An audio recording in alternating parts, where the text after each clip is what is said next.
It's your girl Candace, but y'all know I go by Coach C, and we are keeping this whole girls career road trip going.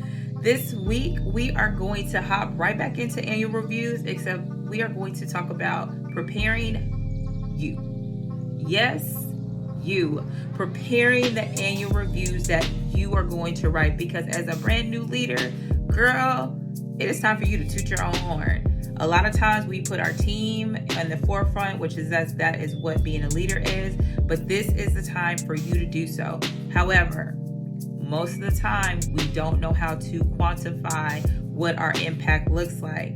Don't sweat, I got you. We are about to go into that. For those who don't know me, or this is your first time joining, I am a Black leadership coach for No Gap Consulting, where I am on a mission to empower the next generation of Black women, Gen Z, Millennials, whoever is brand new to the leadership seat, with the skill set, the tools, the resources, and the real talk about some real talk guidance of how important it is to drop into the driver's seat of your career early on. All right, so let's go ahead and get into this. So moving on into the first tip, and I'll be honest with you, because this is so robust and I don't want to make this a super long video, I'm going to break it into two parts.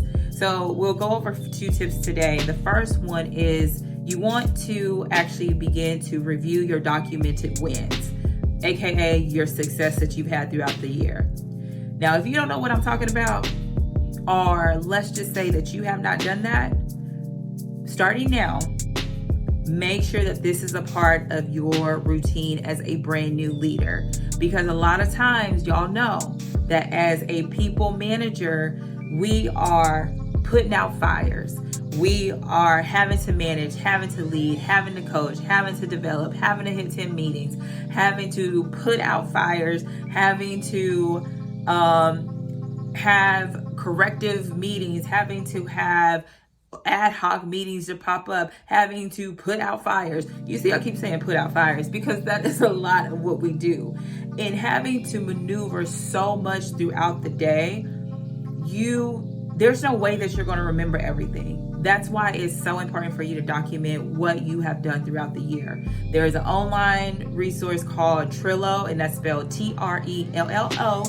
It is free for you to use. It is something that you can actually implement into your day-to-day, where it will help you use that if you like the digital platform. If not, write it down. Have a notebook that's specifically for you and write all your wins, your projects that you're on, write it all down. So this way, at the end of the year, you have a centralized place for you to go back and review exactly what you've done over the year. If not, you're going to spend bukus of time trying to figure out, okay, what did I do?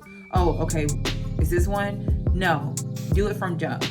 For me, myself personally, I was in a call center for years. And so one of the goals I set for myself one year was at the beginning of the year, as far as my team goal, I wanted our average handle time to be reduced. All my call center folks, AHT, I wanted it to be reduced by 25%. That may seem like a lot, but it's not. So just keep in mind, for those who are not in the call center world, when you call that 800 number, you do not want to be sitting on the phone 10 minutes because it takes my people 10 minutes to get through a phone call. You want to be on hold for a minimal amount of time as possible. So for me, I said, hey, my team goal is for me to reduce that. Now, how am I going to do that? How am I going to reflect that on paper to show exactly what my boss in my review that I accomplished this goal? And one way for me to do that is to pull a report to show what my average handle time was at the beginning of the year versus at the end of the year. Now, you want to monitor it because you want to make sure you're hitting it, because you got to make some adjustments throughout the year. But ultimately, you want to take the beginning of the year time, handle time, and the end of the year, and divide the beginning of the year by the end of the year time, and get that answer times it by 100. That gives you your percentage. Now I'm able to show my boss, talking all this call center world, I'm able to show my boss like, hey, my goal was to reduce my team's average handle time by 25%. At the end of the year, it was reduced by 30%.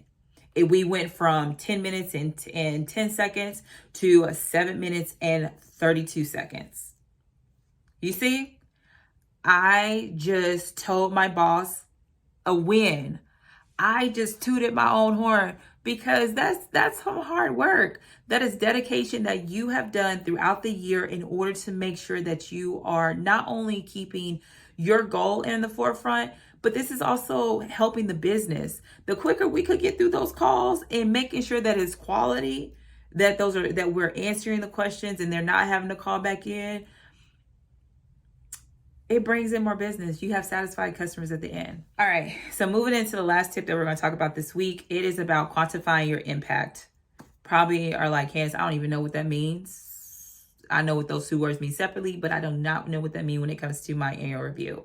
Girl, I did not either. So what I am talking about is that you now need to put on paper exactly what was your goal, which is what we talked about earlier. Your wins is a part of your goals that you made for yourself.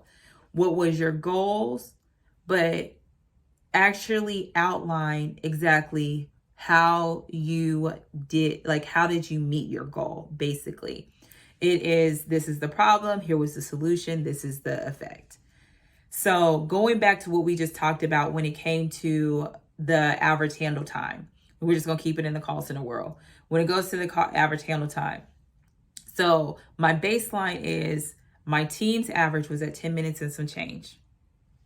What I did is I implemented targeted problem solving trainings throughout the year in order to focus on problem solving the customer's issue. As a result, I've seen a reduction of my team's average handle time go from 10 minutes and some change to 7 minutes based off of this training. Now, what you do to put the little bow on that impact is you tie it into the company goals that your organization had set at the beginning of the year. For me, efficiency is one. So tying that into efficiency. So because of the problem solving trainings that I did, it allowed my team to be more efficient when it came to the customer experience. You see how I tied that all in there? Now, what did I do? I let my boss know what it was I did. My team's average was here. This is the training that I did. This was the result of that training. And bam, this is how it actually ties into the goals as a company. This is how it impacted the company in itself. You can even put in there that you saw a reduction of escalation calls from your team because now they knew how to problem solve. Put whatever it is that you did. That is how you quantify your whole impact that you have done throughout the year. But again, it starts with that documentation. I'm going to say it again. If you have not documented things, make sure you do that moving forward. And that's a goal for 2024.